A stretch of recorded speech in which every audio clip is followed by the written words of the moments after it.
Gambo, ngabona. Sako okogere. Ai mama. Sakantu wako just nga umanye nti nze nasoka neza nekola journalism nensoma. Okay. So there's something I learned nti or you know creating your sound. Boba radio ulira y'abantu ngabo bera radio ina sound jakola. Abantu bamanya nti kati gundi oyo. So nayagala creating your signature sound yange nti kati buulira ayo ulira onti ha Crysto ali mu kizimbe. So nenka yiya ne tahaba ninamukwano gwange bamuta Andrew kimube biringa akakola. Kimube biringa akakola. Ajikubye. Bya no ndine Crysto Panda akaongezeko nako olwaliro officially tugenda kwiranga two premiering Luis nalu premiering Mpere. Yes nalu bazanyira dda of naye olwaliro ngawe muyina on set officially tugenda kwiranga twongera odubanjulya oli ku BBS 35 newe bali kunyirira we bali kusi banaye bali kusi walo omukazi gotwala ku set no gamba n'ekicho agenzi nayingira onengamba neddaladala nzengendo tula ku set n'omukyalo oyo maana gwe bajja kutuza mu kigambo negoza tutya ebigambo Laila sikyatya bigambo ate ebigambo bye bitukola kituufu baba tebakwogera kuba tolina mugaso batokola kati kasaba kwogera ko kiba kigwa kati boogere nega bali kundeeta kale sebo oli otya shoyo njera banyo nno webale kubanze monitoring nnyo music so making sure nti buli muntu akola TV show mulaba ate ne kirambanja gakulaba nange bakola batya so bambi kuchamukola chaka ate ndi musajja muganda nakala nnyo Buganda kabaka wangale wewa babuze ko nabatulabira bakuwagidde abantu bakwagala Crysto Panda okimanye ekyo bana abantu bange mwenna naddala abavubuka abasinga okunjagala ennyo mwana mwe munfudde chendi singa sinze bana embagala nyonyo mwe bale kunjagala mwe bale kunsima nava Masakeri kabonera wansi kati ndi mu kibuga nkitigomya ndi mu Uganda nkitigomya because munjagadde bakabonera Masaka ye waffe kabonera omanyi we mpito gende waffe goli we Bukunda obakalisizo walo kabonera weyo muleke side kabonera omanyi nti mugazi by then ali sikimanyi katwalo kabonera wa obanyi ku Masaka seke yes no kirire bwala kati atoyo siye wange oyo siye wona yatenga sala natuukako neyo side neri boyita mu kidda no weyongerayo waliyo kabonera side eyo mugazi eyo mbadde situkanga yeyo ono Munamasaka piwo mbadde situkanga yo munde eyo kyogamba joininga neri iye mugazi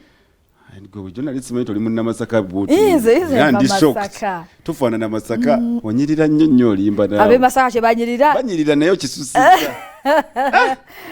Waliwo omuntu akulabe yo nga ayagala music wo akuwagide banga dene. Nenga litafunanga chance kulaba ngoli ko interview. Why the name Crysto Panda? Lwachi. Erinya Crysto Panda nze mwana nakula nnyo nga hustling ndi musajja mutobi nnyo. Era singa saato banyo noza singa siri bwendi nze nakuzibwa single mother. Okay. So mama wange yakulandaga nti bwo musajja tokoze ate tewekiririza mutoja kubeera kyoli musajja ali akuntuyoze musajja ali akukyakoze oba tokoze mpozi ogenda kuba mubbi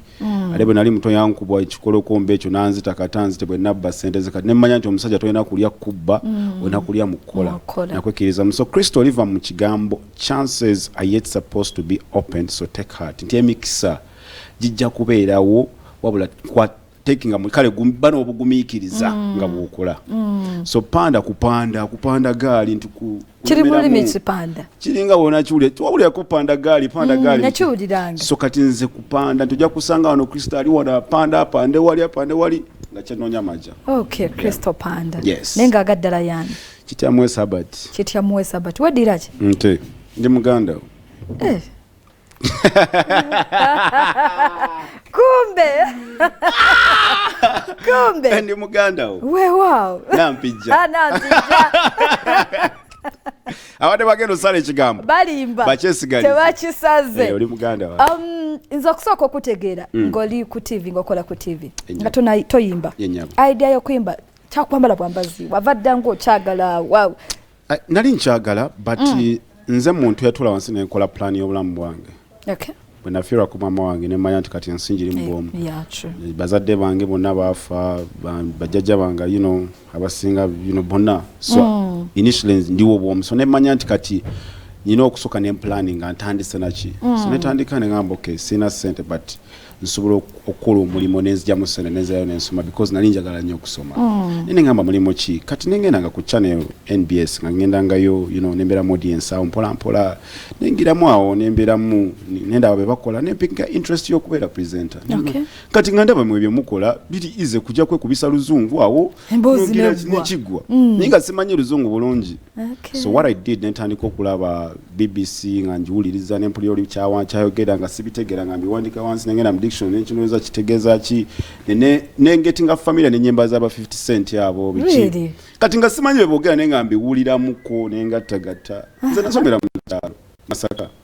kaboka bomanyie kaboko so seri muntu yali asomedde kaboka asobola kusereza luzunga bwe ndusereza kubanga inaje wayongerako kwe polishinga sikugire kandi enva but tumanya nako yaffe bwe kitwe kiri so nengenda maaso bwentu nezija ku TV nefuna opportunity nemanya kati bwe nfuna TV opportunity ku TV kyekiddako nze mbirivinga nyo mu kweyubula but evolving tisagala kubeera ku kintu kimu because Uganda tusobola kubeera ku gumu n'ofuna sente no gaggawala you can never because woli waliwo omwana agenda okuva emabega nga naye ayagala kubeera woli so what I did nemanya nti kati bwe nafuuka presenter nzirako kuba MC bwe mbeera MC kyekiddako kusobola okuyimba nso kigezaako nengamba kigezeeko nze I believe buli kintu Katonda aba yakuwa emikono gino ayina gwe yawa omukono ogumu nego oya kuwa emikono ebiri kitegeeza ina nsonga lwaki yagikuwa n'amagulu abiri waliwo atayogera naye nga yagira bugiza kitegeeza eddoboozi eryo yakuwa ina ensonga lwaki yalikuwa likozese so nze nengamba I can do everything naye ntandika okwetestinga baba abayimbi awali omuyimbi omunyarwanda bamuyita the band waliwo ne Bini Ganta kati akayimba akasuka nenkakola nabo ne bampa opportunity because naina chance ne ya TV nga nkoze connection so netandika creating a connection gwe mmanyi nti ono agira nali wane simu nga mukola kwa interview na nkubira instrument netandika nampulira binyumira netandika bitekamu kati natandika njagala kukola nga binyumira oba binyumye nga mbyeterekere wange ne lumu batumaze okukoza kola akayimba ko Ashed ne Kond ne Bini Ganta nga benta nakatulamu kati malizo kola interview ku the Ben nenga mweleza nanga blood akayimba kano nkuwamu omutwalo gwa $1 nga yakawulira akayimba kanene nga yagala dugula kati we yangamba ekyo ne manya nti have a song kati nzobedda bujondo kayimba ti wakatunda no akayimba kafuluma akayimba ke kanjagaza abaana mu high school nyo nti bakagala nnyo nenda bakati nga ngenda masomero kola T-Nation bino biki interview prom biki ati nga baba kuba tune buli mwana agiyimba nengamba I think I can make money out of music let me focus on it so nentandika mpola ntandika okuba music nenzaka olimba ne munji kabalita Kampala takuba ne tijjawo mpola kati ne bintwala kali wakasambira ddala akajje choino manya oyo naye na girlfriend wange nali ndete right now ali mu UK katwali mu studio wa ati nyawo ngenze mulako ati nakuwa ekigomao nimugana nekimanyi choino manya baby oli wakabi baby we yali wao nimugana mwana choino manya baby goli wakabi era choino manya gwe toinawo wachama bichi so beating etambuliramu choino manya ono taina yewe yachama finish budget okatulamu so chali after ngamaze nokutolimba ne video but idea Jacob yajepa nanga mani wala botya kufuna muyimbi omchala naluto so idea yange ya Queen Sheebah nenga mwana mutya ngasina wamutukirira ngasina wamutukirira naye good enough man is naisa bulungi eri abantu njogera ko nene simu awo ne Atin ne banyama ne bogera ko ne Jeff kati Jeff yali olimba yaluwulidde ddanga lutambula nagambira ambulance mukambe tugenda kukola so nalindi awo wakane simu nga nsindikira buli kimu nga kiwedde bambi so man olunakwe tewebaka n'olinda obudde bukyaddi mwana sebaka nali manyo babanimba nga siyeye nga nziramu nenkuba oluyimba nga ndukuba nga mpulira Sheebah yimba nenga ngamba like siyeye awo wenyini tugenda kusooka tukole ku nsimbi oluvannyuma tugenda kubeera nga tukomona oluyimba lwe mpere nalwo tululabe ate abeere nga atusiibula temuva tukoma omukyalo ono wa sayini wakajjeewa baganda baffe abo batawulira abantu abamu tebabafaako teteri muyimbi yali akikoze I think nze nsoose okukola video ng'eriko omuntu akola sign language ddala mbadde nasikirabangako naye njagala nnyo okwebaza omukyalo bamwita Susan Mujawa namukubirako ne mugamba nyina idea yange naye njagala nnoonya muntu asobola ogikola obulungi bwati because baganda baffe bano bo balowooza nti tebategeera naye bano abaana bategeera music bamuwulira ate bamwagala so kati nayagala oluyimba luno lube nga lusobola okukuba buli wamu ate ne message nti tuli ffenna kyekimu one love oba towulira oba owulira ffenna tusobola okubaala endongo endongo si abawulira bokka wabula endongo n'omuntu atawulira asobola ogibaala so omukyalo nanyamba ne tukajjayo era ebitongole bingi byankubidde ku masimu nga binneebaza nange nenfulira nti kati nyina kyenkoze omuntu kyatakolangako nyina omuntu gwenkutteko yes nga tumaliriza show ye yasembayo nalaba okukola interview ng'oyogera ku bayimbi wayogera n'ogamba tosaba bayimbi sente kuzanya music waabwe naye bo abadde ne show bakusabye sente bajje bakuyimbireko just of recent nozo nnaku ntono nnyo emabega katsi yavuddeyo n'abanga ayombera ekintu kyesimu kugenda n'asaba kyazze wininwadi ne bamusaba sente naye nga ye agamba alina ettafaali lyeyakola kiri yateekako ekibuzo kyange ekintu kino ekyaba presenter abakola ebivu n'abayimbi baffe kirina kukwatibwa kitya okusookedera kitandika na respect nampija kankubuza ekintu kimu bw'obanga okola ekintu out of one love nogamba kankuba oluyimba lwa Crysto ne baba tamanyi kandukube notukisa n'okola nawe ekintu kyagala okugyamu akasente kaleetera abaana baamata okitegeera notuka n'okubeera Crysto nti waye nyina akantu kange kano kali kumpimpi wano yitawo tukoze tutya nagamba yogera ne management. That's too arrogant. Bwemankuba endongo nga temungamba yogera ne management. Yes, there is protocol so go ne management, but don't talk to me like that. Ngamba talk blood because mpoya wuya talk to me responsibly because nange bwemankuba endongo toina chompa. Njikuba mulo. Yes, there are people bebasasula sente okuba ennyimba. There are people ate abantu basingo okulumi mwenyo bebo abakuba ennyimba nga tebabasasudde. Ate bebasingo tegeka shows nateka nagamba nti kankubira omwimbi bwati mwebwe kiti. Bajje amberere okuba nange mukubira ki kati nze kyenkola kiri kimu ndaba buli show manyi buli muyimbi anjagala natanjagala kati nange nfa kuba nfaako ogenda okusangira nti omuyimbi akoze oluyimba naye nga talaba terutambula not because talina sente ayinza okuba azikuwadde abaziwadde oli naye just because talina that connection apa president tebetaaga bingi respect nyina nange kinyina kyentegese guluza nze mbeerawo ntya nze nange nyina okweyamba nsebo nze mpushinga oluyimba lugwo ofune miliyoni mu show nange nze tuko kwetaaga gwegonda genti tosobola kitegeeza next time nja kukuleka ovimbe next time ojja kujja nange nkulayo bulabi so tugambe nti kyakuyamba it's a two-way thing abayimbi bonna bonna kye balina okukola balina okudda wansi ne wamuyimbi munene otya presenter ne baba akola ka TV presenter ne baba akola ka TV akasooka wansi bantu bangi abamulaba abantu balaba TV ate buli TV abantu bagiraba so I don't know why musicians tebakimanyi ekyo buba valuing aba DJ buka but they don't know nti presenter yakola show oba mulebune ba presenter ba valuing nga feffeka balo je bali but nze nganze ng'omuntu oli ne baba akola ka TV kimwa respect abayimbi kye balina okuyiga ti nampija akola eno mu following akola atya akwogera oba takwogerako naye najja kati bwoba tonjogerako naye ndaba tokuba ndongo yange bona jjanja gamba bla tokuba ndongo nga nyina reason ne waliwo muyimbi gwokolera n'omukolera mu one love waliwo kyali wangawo nga pushing endongo mu one love ntuusa omuntu wala mu masomero eyo omuwadde sente n'azirya omumanyi natajja kati gwoba ompulira kuwulira otya singa abaana beekalakasa ne bookya essomero ani gwe bandisibye kati bwe mpulira obubi lwaki oba tojja kati bwe mpulira obubi oyagala nkole ntya bwe sitaddamu kuba ndongo yokusho nga bagamba okitegera kyegamba so bamwitako wano ku interview n'asaba ssente wanji mwina usente mekaze muntu are you serious I swear to God siwairiza mugana wange ng'amaanyi mangi bamwita ku interview n'ababuuza mwina umekaze kati nange kankubuuze kati osobola okuba endongo osobola okuba oluyimba lwoyo n'oleka lw'omuyimbi gw'okubidde amangu najja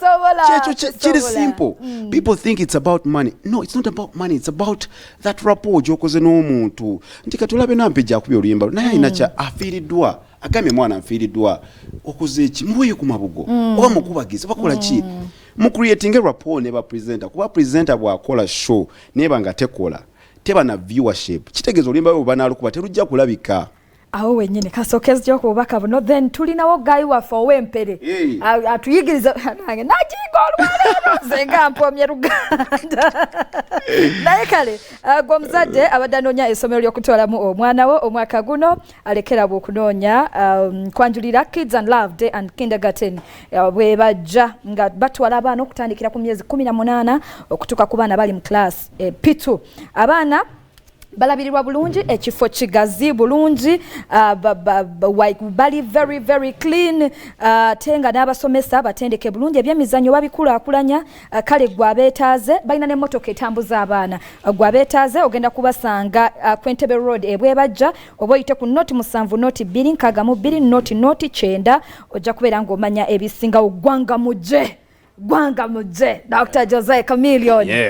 erugogo nyina okubeerayo ogenda kubeerayo nyina nakayimba naye nero kwate twakola video nenga audio already yafuluma kabashite mutuwa video mukuru yafuka mu busy nengamba kwendi mufuna nga ali free tujja kola nenye nokubeerayo ku show ye kale tubereyo tuwagire Dr. Jose Chameleon emitwalo giri 2 n'emitwalo 5 VIP gwanga mujja chicha atakoze tekiriiwo muyina kujja kuberanga mumuwagira namwe abayina omugejo ino olubuto olunene ogeze nnyo kozesa capsules za Fatnal zigenda kuyambako okuberanga osala omugejo gozisange mu pharmacies enjawulo era gwe bwaba yagala okwebuza ebisingawo kumpekeza capsules za Fatnal ayita ku noti 7 noti 7 8 ojja kuberanga omanya ebisingawo nenga bw'oba ozimira noyisawo eddakiika 3 n'olyoka ofuna ekyokulya zijja kubeera nga zikkolera ddala bulungi Katoke Elim Nursery and Primary School Kawempe Lugoba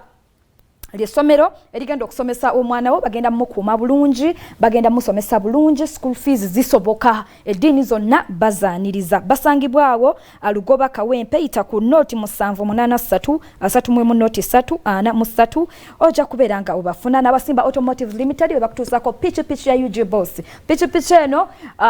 ogifuna wetaaga nangamuntu yo wetaaga abantu babiri abakwemiranga balina nangamuntu zaabwe wetaaga ebbaluwa LC wetaaga n'emitwalo 7 basange ku BMK House Mundeba oba Kamocha opposite City Oil ojja kubeera nga obasangawo n'ennamba y'essimu eri noti 75811222 ojja kubeera nga era obafuna Lubiri Nabagereka Primary School wamu ne Lubiri High School gonna amasomero ga Bwakabaka era nga gasangibwa mu Lubiri Emmengo okuwandiisa abayizi ku kyagenda mu maaso yitayo batwalira omwana wo wetulire waka osirike bagenda mu kusomeseza bulungi bagenda mu gonjula bulungi bagenda mu kuuma bulungi balya bulungi basola bulungi buli kimu kiri ku mutindo ddala yita ku noti 7 noti 4 7 2 43 ojja kubeera ng'omanya ebisinga Crysto